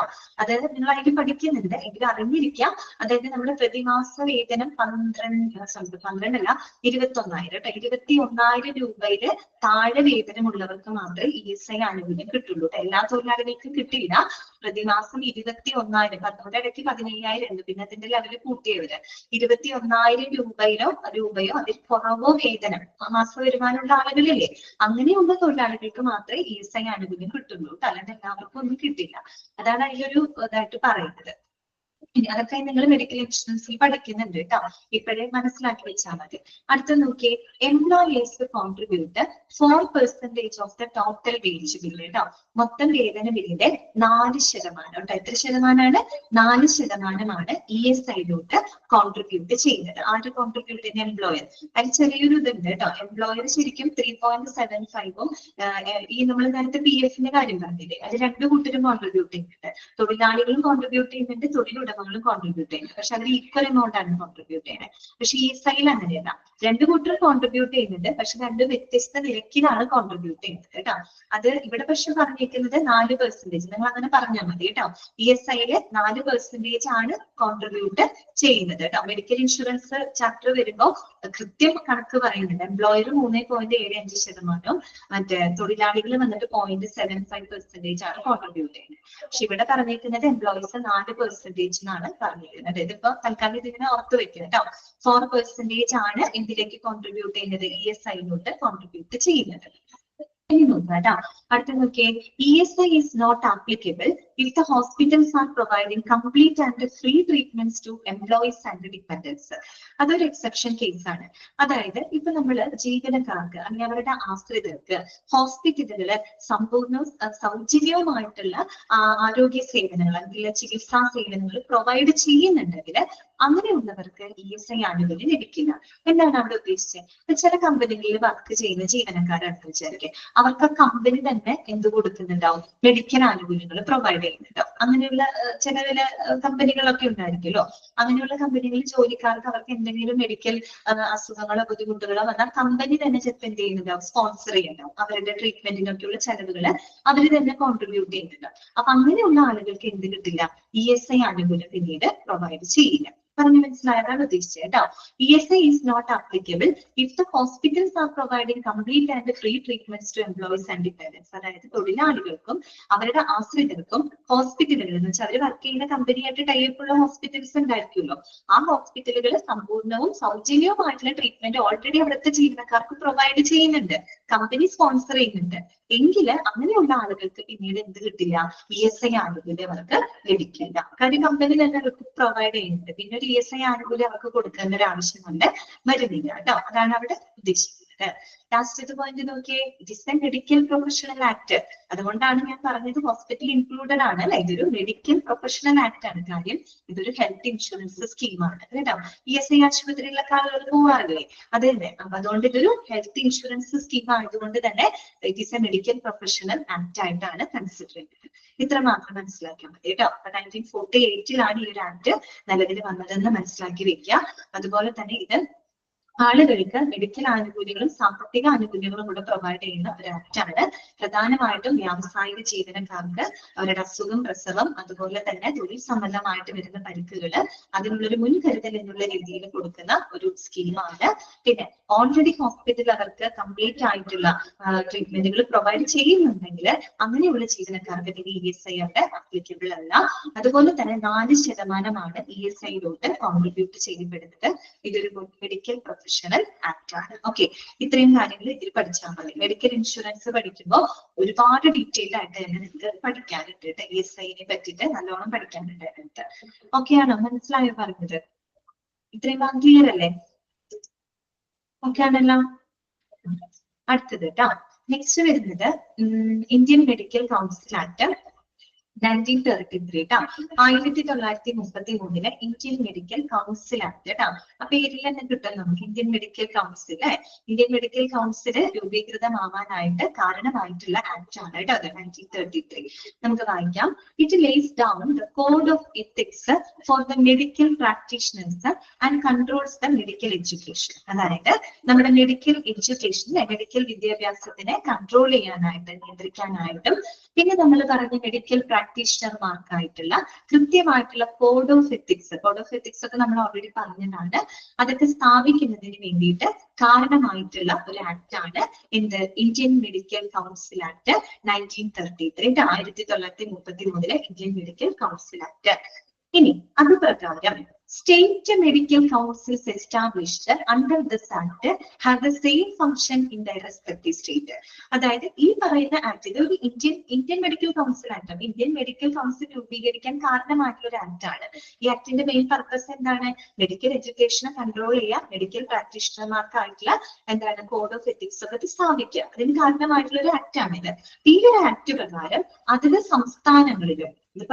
സംസ്ഥാനങ്ങളിലും എന്ത് ഫോം ചെയ്തിട്ടുണ്ട്? സ്റ്റേറ്റ് മെഡിക്കൽ കൗൺസിലുകൾ ഫോം ചെയ്തിട്ടുണ്ട്. അപ്പൊ സ്റ്റേറ്റ് മെഡിക്കൽ കൗൺസിലുകളും ഇതേ ഫംഗ്ഷൻ തന്നെയാണ് ചെയ്യുന്നത്. അതായത് അതത് സംസ്ഥാനങ്ങളിലെ എന്താണ് മെഡിക്കൽ എഡ്യൂക്കേഷനെ കൺട്രോൾ ചെയ്യുക, അവിടുത്തെ മെഡിക്കൽ പ്രാക്ടീഷണർമാർക്കായിട്ട് കോഡ് ഓഫ് എത്തിക്സ് ഒക്കെ സ്ഥാപിക്കുക. അതാണ് സ്റ്റേറ്റ് മെഡിക്കൽ കൗൺസിൽ ആക്ടുകൾ മെഡിക്കൽ കൗൺസിലുകൾ ചെയ്യുന്നത്. ഓക്കെ, ഈ ഒരു ആക്ട് പ്രകാരം ഇന്ത്യൻ മെഡിക്കൽ കൗൺസിൽ ആക്ട് വന്നിട്ടുണ്ട്. അതത് സംസ്ഥാനങ്ങളിലെ സ്റ്റേറ്റ് മെഡിക്കൽ കൗൺസിൽ ആക്ടുകളും സ്ഥാപിതമായിട്ടുണ്ട് കേട്ടോ. പിന്നെന്താണ് പറയുന്നത്?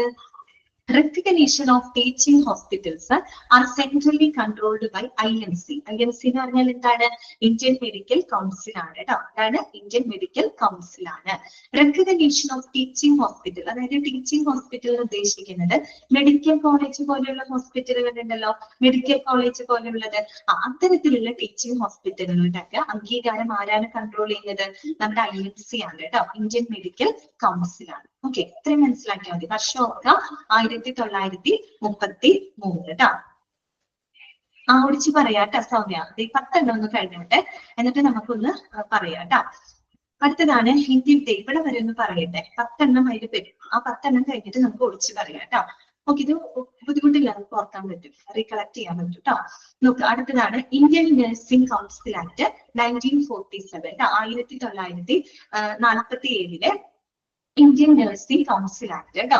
എന്തായിരിക്കും ഇന്ത്യൻ നഴ്സിംഗ് കൗൺസിൽ ആക്ട് പറയുന്നത്?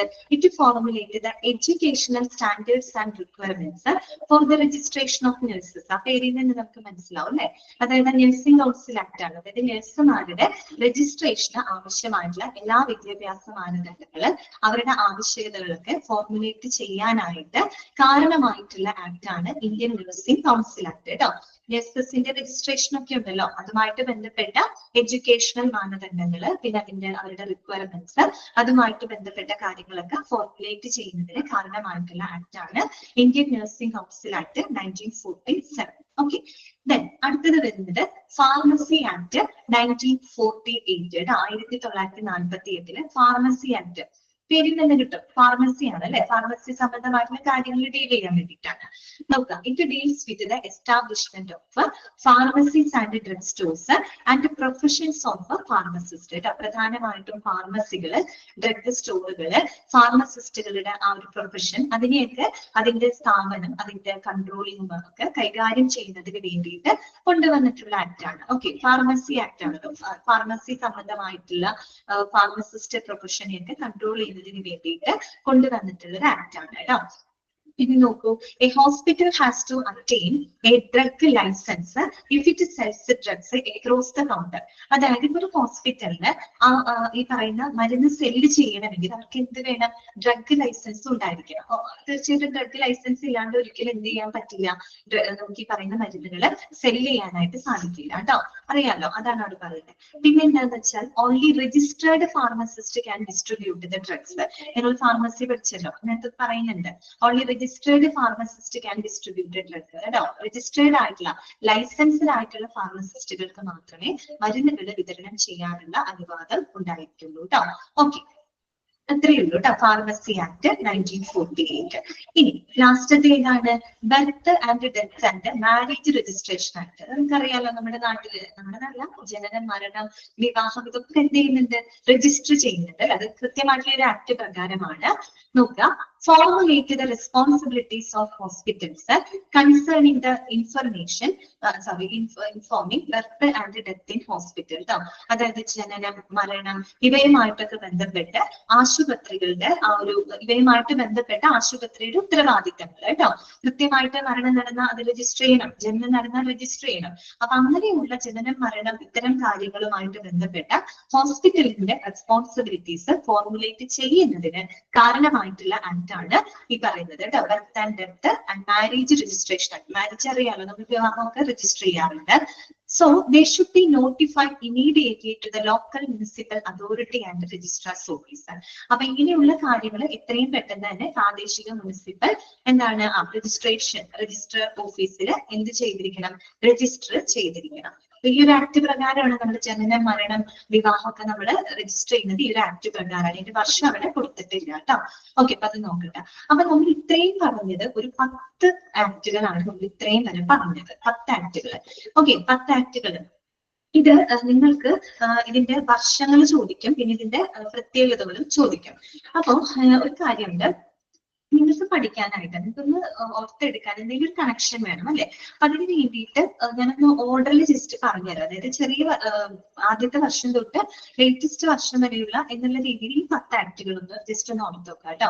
ഒന്നാമത് നമ്മൾ പറഞ്ഞത് 1936 ഇതിൽ ഏറ്റവും സ്റ്റാർട്ട് ചെയ്യുന്നത് കേട്ടോ. 1936 ഇന്ത്യൻ മെഡിക്കൽ കൗൺസിൽ ആക്ട് കേട്ടോ. 1933 ഇന്ത്യൻ എന്താ പറയാ medical council act. 1936 payment of wages act. 1947 2 ആക്ടുകളാണ് വരുന്നത്. ഏതൊക്കെയാണെന്നറിയോ? Indian nursing council act, industrial dispute act കേട്ടോ. ഓക്കെ, 47 2 48 3 വരുന്നുണ്ട്. ഒന്ന് വന്നിട്ട് pharmacy act, minimum wages act, അതുപോലെ തന്നെ നമ്മുടെ എംപ്ലോയീസ് സ്റ്റേറ്റ് ഇൻഷുറൻസ് ആക്ട് കേട്ടോ. 1952 employees PF act, 65 bonus act, 72 gratuity act. ഓർക്കോ നിങ്ങളിത്? നിങ്ങള് ആക്ടുകൾ ഓർക്കോ? വർഷം ചോദിച്ചാൽ ഓർക്കോ? ചെറിയൊരു ഇത് പറഞ്ഞു തരാം. We make boxes. Okay, boxes ഉണ്ടാക്കും അല്ലെ. ബോക്സസ് ഉണ്ടാക്കി ഒന്നുകൂടി പറയാം. ഓക്കെ, ചെറിയൊരു കണക്ഷൻ ഇട്ട് തരാം. ഈ കണക്ഷൻ കേട്ടിട്ട് നിങ്ങൾക്കൊരു ഹിമാലയൻ ബ്ലെൻഡർ ആയിട്ടൊക്കെ തോന്നും, പക്ഷെ കുഴപ്പമില്ല. നിങ്ങൾക്കൊന്ന് ഓർക്കാൻ വേണ്ടി ഞാൻ പറയുന്നതാണ് കേട്ടോ. നിങ്ങൾക്ക് ഉപകാരപ്പെടുമെന്ന് എനിക്കറിയില്ല. ഒന്ന് കേട്ട് നോക്ക്, നിങ്ങൾക്ക് പറ്റുന്നുണ്ടെങ്കിൽ ഓർക്കാൻ കേട്ടോ. ചെറിയൊരു കഥ പോലെ ഓർത്താൽ മതി. ഞാൻ ആദ്യം പറഞ്ഞല്ലോ 1933 എന്ത് ഫോം ചെയ്തു? Indian medical council act. വെറുതെ ഒരു കഥ പോലെ ചിന്തിക്കുക. ഒരു വലിയ ബ്ലണ്ടർ ആണ് പറയുന്നത്, എന്നാലും ചിന്തിക്കാം. 1933 മെഡിസിൻ സ്റ്റാർട്ട് ചെയ്തു. വെറുതെ ഒന്ന് ചിന്തിക്കാം. മെഡിസിൻ സ്റ്റാർട്ട് ചെയ്തു. മെഡിസിൻ എന്ന് പറയുമ്പോൾ മെഡിക്കൽ കൗൺസിൽ ചെയ്താണ്. അതായത് മെഡിക്കൽ കൗൺസിൽ രൂപീകരിച്ചു എന്ന് വിചാരിക്കാം. നമ്മുടെ ഇന്ത്യയിൽ 1933 ഒത്തിരി വർഷങ്ങൾക്ക് മുന്നാണ് ഒരു മെഡിക്കൽ കൗൺസിൽ അവിടെ സ്റ്റാർട്ട് ചെയ്തു. അപ്പൊ ഓർക്കുക, ഇന്ത്യൻ മെഡിക്കൽ കൗൺസിൽ ആക്ട് 1933. അപ്പൊ അന്ന് നമ്മൾ മെഡിസിന് ചേരണമെന്ന് വിചാരിച്ചു, നടന്നില്ല. പൈസ ഉണ്ടായിരുന്നില്ല, അതുകൊണ്ട് ചേരാൻ പറ്റില്ല. പക്ഷെ ഒരു 3 വർഷം കഴിഞ്ഞപ്പോ അതിലേക്ക് പേയ്മെന്റ് കൊടുത്തുകൊണ്ട് നമ്മൾ എന്ത് ചെയ്യാണ്, മെഡിസിന് ചേരുകയാണ്. ഓക്കെ, പേയ്മെന്റ് കൊടുത്തുകൊണ്ട്, അതായത് വേജ് പേയ്മെന്റ് കൊടുത്തുകൊണ്ട് നമ്മൾ ആ മെഡിസിന് ചേരുകയാണ്. എപ്പോ? 3 വർഷം കഴിഞ്ഞിട്ട്.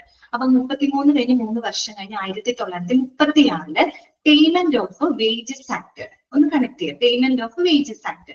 മെഡിക്കൽ കൗൺസിൽ 33 രൂപീകരിച്ച് അന്ന് നമുക്ക് പഠിക്കാൻ പറ്റിയില്ല. 3 വർഷം കഴിഞ്ഞു. 1936 ആയപ്പോൾ ഏകദേശം പേയ്മെന്റ് ഒക്കെ സെറ്റ് ആയി വന്ന സമയത്ത് ഈ പേയ്മെന്റ്, വേജസ് പേയ്മെന്റ് കൊടുത്തുകൊണ്ട് 36 ചേരുകയാണ്. അപ്പൊ നിങ്ങളൊന്ന് കണക്ട് ചെയ്യുക. Payment of wages act 1936. Okay ആണോ? അതൊന്ന് രണ്ടും കണക്ട് ചെയ്തിരിക്കാം. ഇനി നിങ്ങൾ ഇങ്ങനെ ചിന്തിക്കാം, 1947 നമ്മുടെ ഇന്ത്യക്ക് സ്വാതന്ത്ര്യം കിട്ടിയത്. അന്ന് നമ്മുടെ ഇന്ത്യയിൽ വളരെയധികം കോൺഫ്ലിക്റ്റ് ഉണ്ടായിരുന്ന ഒരു സമയമാണ്, എന്ന് പറഞ്ഞ ഒരുപാട് സംഘർഷം ഉണ്ടായിരുന്ന ഒരു ടൈമാണ് 1947.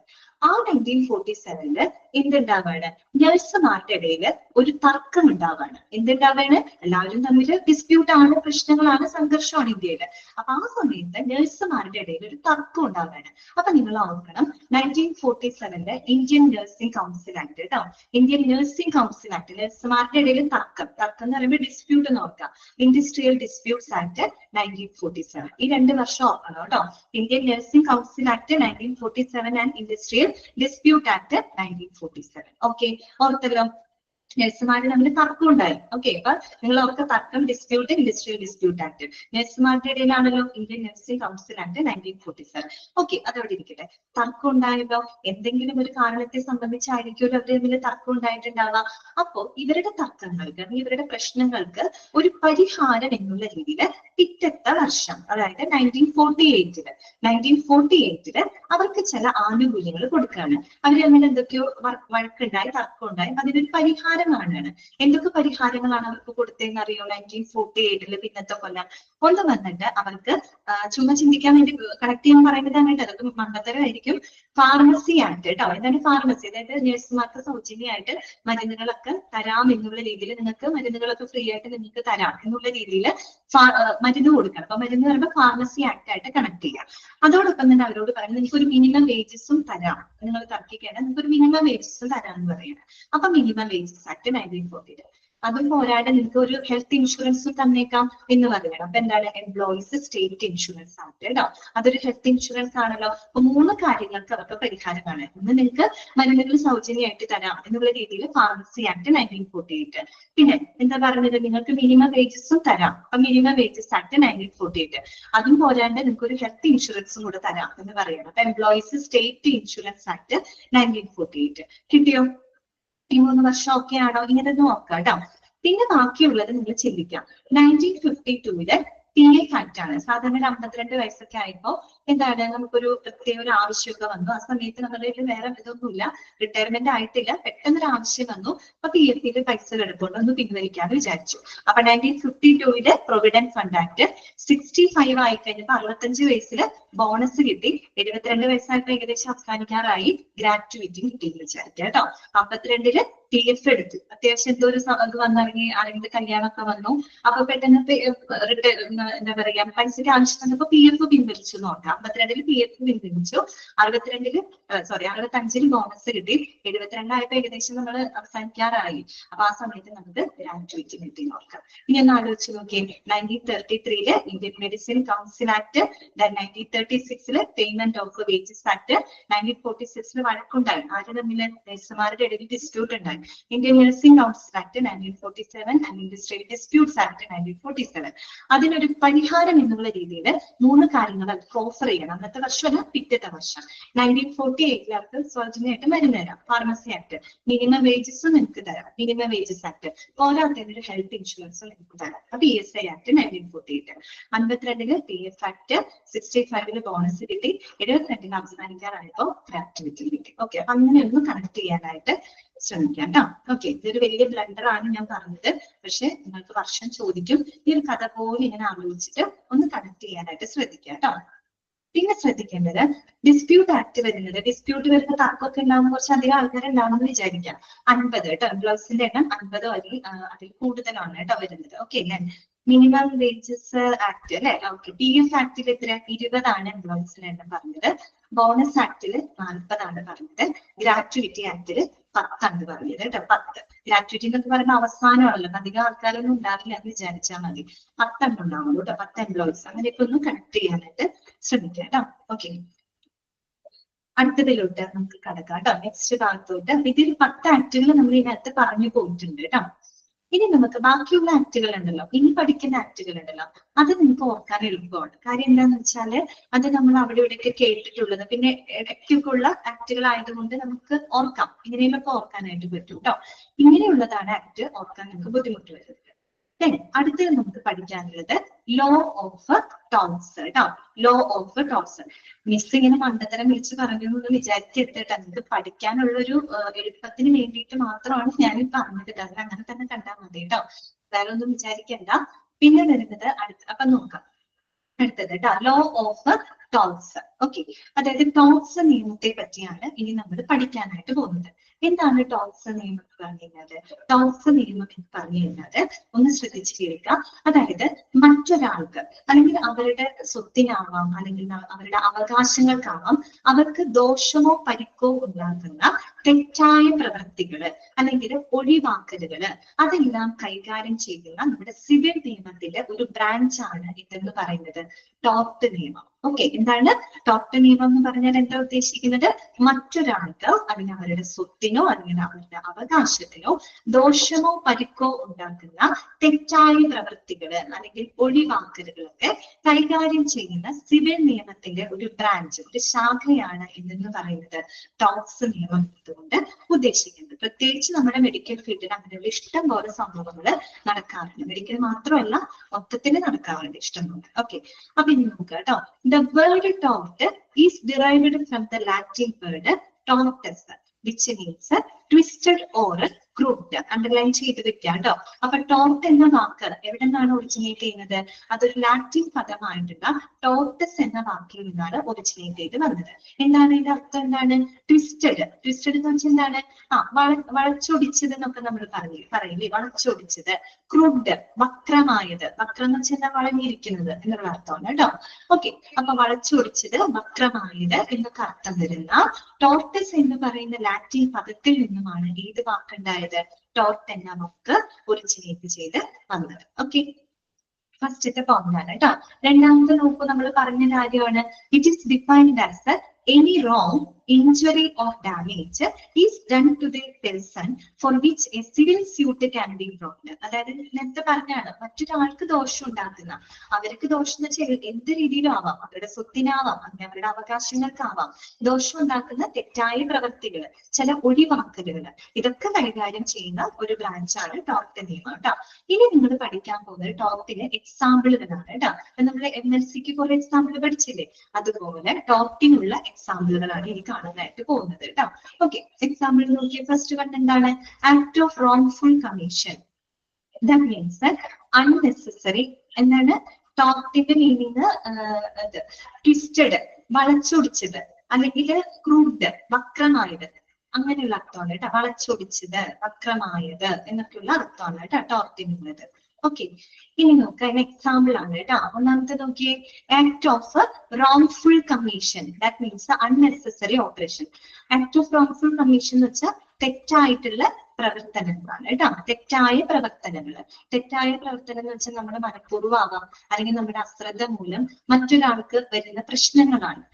മറ്റൊരാൾക്ക് നമ്മൾ അറിയാതെ ആവാം, ചിലപ്പോൾ മനഃപൂർവ്വം ചെയ്യുന്നതാവാം, അല്ലെങ്കിൽ നമ്മളുടെ ഒരു എന്താ പറയാ അശ്രദ്ധ മൂലം ഉണ്ടാകുന്ന ചില പ്രവൃത്തികള് അത് മറ്റൊരാൾക്ക് എന്ത് വരുത്താണ്?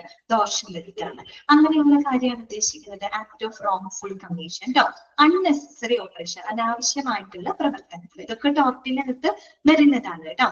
പിന്നെ നോക്കിയേ, ആക്ട് ഓഫ് ഒമിഷൻ ആണ്. ഒമിഷൻ എന്ന് വെച്ചാൽ എന്താ? ഒഴിവാക്കൽ പ്രവർത്തനങ്ങളാണ്. ഇപ്പൊ നമ്മൾ ചെയ്യേണ്ട ഒരു റെസ്പോൺസിബിലിറ്റിയാണ്, നമ്മൾ ചെയ്യേണ്ട ഒരു കാര്യമാണ്, അത് നമ്മൾ മനഃപൂർവ്വം ചെയ്യാതിരിക്കാം. അത് ഒഴിവാക്കുക. ചെയ്യേണ്ട കാര്യമാണ്. ഇപ്പൊ മറ്റൊരാൾക്ക് പ്രശ്നം വരാതിരിക്കാനായിട്ട് നമ്മൾ ചെയ്യേണ്ട ഒരു കാര്യമായിരുന്നു, ഒരു റെസ്പോൺസിബിലിറ്റി ആയിരുന്നു.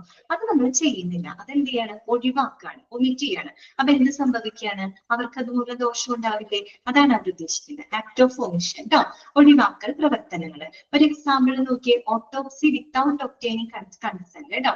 ഓട്ടോപ്സി എന്ന് പറഞ്ഞാൽ എന്താ? പോസ്റ്റ്മോർട്ടം കേട്ടോ, പോസ്റ്റ്മോർട്ടം. അതായത് പോസ്റ്റ്മോർട്ടം ചെയ്യുന്നതിന് ആ വ്യക്തിയുടെ കക്ഷികളുടെ സമ്മതം നമുക്ക് ആവശ്യമാണ്, കൺസെന്റ് ആവശ്യമാണ്. അപ്പൊ ഒരാളുടെ കൺസെന്റ് ഇല്ലാതെ അവരുടെ കക്ഷിയുടെ അല്ലെങ്കിൽ അവരുടെ ബന്ധുവിന്റെ ആരെങ്കിലും പോസ്റ്റ്മോർട്ടം നടത്തുക എന്ന് പറയുന്നത്, അപ്പൊ അവിടെ കൺസെന്റ് വാങ്ങണം എന്നുള്ളത് ഒരു റെസ്പോൺസിബിൾ ആയിട്ടുള്ള ഒരു കാര്യമാണ്. ആ റെസ്പോൺസിബിലിറ്റി മനഃപൂർവ്വം എന്ത് ചെയ്യാണ്? അവിടെ വേണ്ടാന്ന് വെക്കുകയാണ്, ഒഴിവാക്കുകയാണ്. ഓക്കെ, അതാണ് അവിടെ ഉദ്ദേശിക്കുന്നത്. Autopsy without obtaining consent. Next വരുന്നതാണ് നെഗ്ലിജൻസ്. ഇഷ്ടം പോലെ നമ്മൾ കേട്ടിട്ടുണ്ടാവും. മെഡിക്കൽ നെഗ്ലിജൻസ് കേട്ടിട്ടില്ലേ നിങ്ങൾ? അതായത് ബ്രാക്കറ്റിൽ നോക്കിയ example, swab or instrument in abdomen. Swab എന്ന് വെച്ചാൽ തുണി കഷ്ണം എന്നൊക്കെ നമ്മൾ പറയില്ലേ? പ്രത്യേകിച്ച് നമ്മുടെ മെഡിക്കൽ കോളേജ്, നമ്മുടെ കോഴിക്കോട് മെഡിക്കൽ കോളേജിലൊക്കെ സംഭവിച്ചിട്ടുള്ള കാര്യമാണ് അല്ലെ? അത് തന്നെ സർജറിയുടെ ഒക്കെ സമയത്ത് നമ്മുടെ വയറിനകത്തിന്റെ കത്രികയോ അല്ലെങ്കിൽ നീഡിലൊക്കെ വെച്ച് അറിയാതെ അതങ്ങ് തുന്നി ചേർത്തെന്ന് വിടും അല്ലെ? കുറെ കഴിയുമ്പോൾ പേഷ്യന്റിന് കുറെ വയറുവേദനയും ബുദ്ധിമുട്ടൊക്കെ വന്ന് സ്കാൻ ചെയ്തൊക്കെ നോക്കുമ്പോഴാവും വയറിനകത്ത് അന്ന് സർജറിക്ക് കഴിഞ്ഞ കത്രിക വയറ്റി കിടക്കൊണ്ടിരിക്കും അല്ലെ? ഇതൊക്കെ എന്താണ്? മെഡിക്കൽ നെഗ്ലിജൻസിന്റെ ഭാഗമാണ്. അവിടെ മാത്രമല്ല കേട്ടോ. കഴിഞ്ഞ വർഷം ആലപ്പുഴയില് നമ്മുടെ ഒരുപാട് വൈകല്യങ്ങളായിട്ട് ഒരു കുഞ്ഞ് ജനിച്ച സംഭവം നിങ്ങൾ വാർത്തയിൽ കണ്ടിട്ടുണ്ടാവും അല്ലെ? അതൊക്കെ മെഡിക്കൽ നെഗ്ലിജൻസ് ആണ്. കൃത്യമായിട്ട് സ്കാനിങ്ങും മറ്റൊക്കെ അവർ നടത്തിയിരുന്നു. പക്ഷെ അതിലെന്തോ മെഡിക്കൽ നെഗ്ലിജൻസ് വന്നിട്ടുണ്ട്. അതുകൊണ്ടാണ് ഒത്തിരി വൈകല്യങ്ങളായിട്ട് ഒരു കുഞ്ഞ് ജനിച്ച സംഭവം, അതിന്റെ പേരിൽ 3 ഡോക്ടേഴ്സിനെയൊക്കെ സസ്പെൻഡ് ചെയ്യണ്ടായി കേട്ടോ. അതൊക്കെ മെഡിക്കൽ നെഗ്ലിജൻസ് കേസുകൾക്കൊക്കെ വരുന്നതാണ് കേട്ടോ. പിന്നെ വരുന്നതാണ് ഇന്റൻഷണൽ ഇന്റർഫെറൻസ് ആണ്.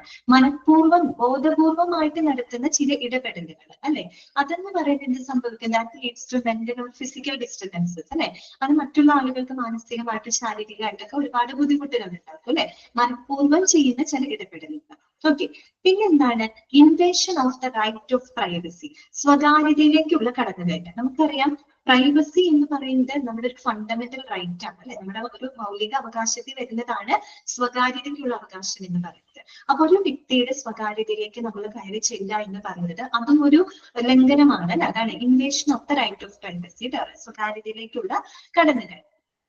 അതൊക്കെ ഇതിനകത്ത് വരുന്നതാണ് കേട്ടോ, ടോപ്പിനകത്ത് വരുന്നതാണ്. പിന്നെ വരുന്നത് breach of professional secrecy. Breach എന്ന് പറഞ്ഞാൽ ലംഘനം എന്നുള്ള അർത്ഥമാണ് കേട്ടോ. ബ്രീച്ച് ഓഫ് പ്രൊഫഷണൽ സീക്രസി എന്ന് പറഞ്ഞു കഴിഞ്ഞാല് നമ്മൾ പ്രൊഫഷണൽ സീക്രസിയുടെ ലംഘനം, പ്രത്യേകിച്ചൊരു പ്രൊഫഷണൽ, അതായത് ഈ പറയുന്ന രഹസ്യാത്മകമായിട്ട് സൂക്ഷിക്കേണ്ട മെഡിക്കൽ പ്രൊഫഷന്റെ ഭാഗമായിട്ട് സൂക്ഷിക്കേണ്ട കാര്യങ്ങൾ ഉണ്ടാവും. അത് ലംഘിച്ചുകൊണ്ട് നമ്മൾ അത് വെളിപ്പെടുത്താം. പ്രത്യേകിച്ച് നമ്മുടെ പേഷ്യൻസിന്റെ ഒക്കെ കാര്യങ്ങളൊക്കെ വളരെ പ്രൈവറ്റ് ആയിരിക്കണം, വളരെ കോൺഫിഡൻഷ്യൽ ആയിട്ട് വേണം സൂക്ഷിക്കാനായിട്ട് മെഡിക്കൽ പ്രാക്ടീഷണർമാർക്ക്. അപ്പൊ അവരത് ലംഘിച്ച് വല്ല അതിലെ വിവരങ്ങൾ പുറത്തേക്ക് ചോർത്താം, പുറത്തേക്ക് വെളിപ്പെടുത്താം. അതൊക്കെ ഇതിനകത്ത് വരുന്നതാണ് കേട്ടോ, ബ്രീച്ച് ഓഫ് പ്രൊഫഷണൽ സീക്രസി കേട്ടോ. ഓക്കെ, സഫീറ കറക്റ്റ് ആണ് കേട്ടോ. പ്രൊഫഷണൽ എത്തിക്സിന്റെ ഒരു ലംഘനം തന്നെയാണ് അത്. അടുത്തതാണ് battery. Battery means surgeon going beyond the limit. ഇവിടെ ബാക്ടറി എന്ന് ഉദ്ദേശിക്കുന്ന വേറൊന്നുമല്ല, ഈ പറയുന്ന എന്താ പറയാ, പ്രശ്നങ്ങൾ തന്നെയാണ്. പീഡനങ്ങൾ എന്നൊക്കെയുള്ള അർത്ഥമാണ് ബാക്ടറി. ആക്രമണം, പീഡനം എന്നൊക്കെയുള്ള ഒരു അർത്ഥമാണ് കേട്ടോ. അതായത് നമ്മൾ മനഃപൂർവ്വമാവാം നിയമവിരുദ്ധമായിട്ടൊക്കെ നടത്തുന്ന ഫിസിക്കൽ കോണ്ടാക്റ്റുകൾ. Physical contact in the sense എന്ത് വേണമെങ്കിലും ആവാം കേട്ടോ. ഫിസിക്കൽ കോണ്ടാക്ട് ദാറ്റ് മീൻസ് നിയമവിരുദ്ധമായിട്ട് മനഃപൂർവ്വം നടത്തുന്ന ഏത് രീതിയിലുള്ള ഫിസിക്കൽ കോണ്ടാക്റ്റുകളും ബാക്ടറിക്കകത്താണ് വരുന്നത്. ഒരു എക്സാമ്പിൾ ഇവിടെ പറയുന്നുണ്ട്, surgeon going beyond the limit of patient's consent. ഒരു രോഗിയുടെ സമ്മതമില്ലാതെ നമുക്ക് ഒരിക്കലും സർജറി ചെയ്യാനായിട്ട് സാധിക്കില്ല. രോഗിയുടെ സമ്മതമില്ലാതെ ഇപ്പൊ എന്താണ് അതിനപ്പുറത്തേക്ക് നമ്മൾ സർജറി മറ്റും നടത്താം. പണ്ടൊക്കെ ഒരു കാലഘട്ടത്തില് കിഡ്നി അടിച്ചു മാറ്റുക, അങ്ങനത്തെ പരിപാടികൾ ഉണ്ടായിരുന്നു സർജറി സമയത്ത്. അതൊന്നും പേഷ്യന്റ് അറിയാതെ നടക്കുന്ന സംഭവങ്ങളൊക്കെ ആയിരുന്നു. അതൊക്കെ ഈ ബാക്ടറിക്കകത്ത് വരുന്നതാണ് കേട്ടോ. അതന്നെ, അത് തന്നെ സത്യം. ഓർഗൻ മാഫിയൊക്കെ ഉണ്ട്. നിങ്ങൾ ജോസഫ് സിനിമ കണ്ടിട്ടില്ലേ? അതിന്റെ അപ്പൊ അതാണ് കേട്ടോ ബാക്ടറി. മനസ്സിലായല്ലോ? ഇതൊക്കെ എന്തിനകത്ത് വരുന്നതാണ്? ടോപ്പിനകത്ത് വരുന്നതാണ് കേട്ടോ. ഇനി വരുന്നത് കഴിഞ്ഞു, ഇത്രയും മതി കേട്ടോ. നമ്മുടെ ക്ലാസ് അവസാനിപ്പിക്കാം. ഇനി നമുക്ക് കുറച്ചും കൂടെ ഭാഗങ്ങളുള്ളൂ കേട്ടോ. അത് അടുത്ത ക്ലാസ്സിൽ നമുക്ക് ഫിനിഷ് ചെയ്യാം കേട്ടോ. അടുത്ത ക്ലാസ്സിൽ നമുക്കത് ഫിനിഷ് ചെയ്യാം. വ്യാഴാഴ്ച നമുക്ക് ഈ ഒരു ചാപ്റ്റർ അവസാനിപ്പിച്ചിട്ട് പുതിയ ചാപ്റ്റർ സ്റ്റാർട്ട് ചെയ്ത് വെക്കാം കേട്ടോ. ക്വാളിറ്റി അഷ്വറൻസ് ആൻഡ് NABH ആണ് കേട്ടോ നെക്സ്റ്റ് ചാപ്റ്റർ വരുന്നത്.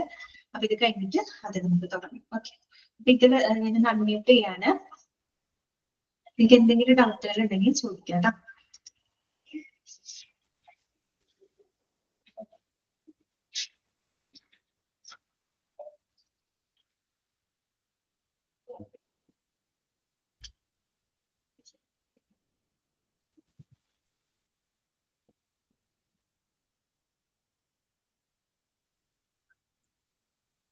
ഓക്കെ, വേറെ ഡൗട്ട്സ് ഒന്നും ഇല്ലാന്ന് വിചാരിക്കുന്നു കേട്ടോ. അപ്പൊ ഇത്രയും ഭാഗങ്ങൾ വായിച്ച് മനസ്സിലാക്കി വെക്കാം കേട്ടോ. അപ്പൊ നമുക്ക് ഫസ്റ്റ് ആക്ട് ഒന്ന് പറയാമോ മാഡം? എന്താണ് first act industrial dispute act ഒന്ന് പറയാമോ?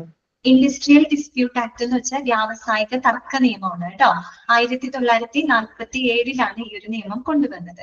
ഈ ആക്ടിൽ പറയുന്നത് എന്താന്ന് വെച്ചാൽ ഇൻഡസ്ട്രി, വ്യവസായം എന്ന ടേമിന്റെ കീഴിലാണ് എന്ത് വരുന്നത്, ഹോസ്പിറ്റൽ വരുന്നത്. ഓക്കെ, അപ്പൊ ഈ ഒരു ആക്ടിന്റെ പ്രധാനപ്പെട്ട ലക്ഷ്യം എന്ന് പറയുന്നത് വ്യാവസായിക സമാധാനം, അതുപോലെ വ്യാവസായികമായിട്ടുള്ള ഐക്യം ഉറപ്പുവരുത്തുക, പിന്നെ വ്യാവസായിക തർക്കങ്ങൾക്ക് പരിഹാരം കാണുക. അപ്പൊ ഇങ്ങനെയൊക്കെയുള്ള ലക്ഷ്യങ്ങളായിട്ട് വന്നിട്ടുള്ള ഒരു ആക്ടാണ് അത്. ഓക്കെ ഓക്കെ, ശരി.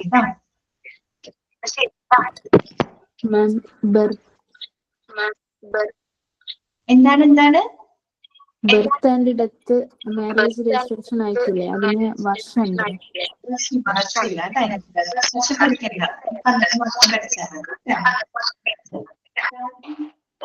ഓക്കെ.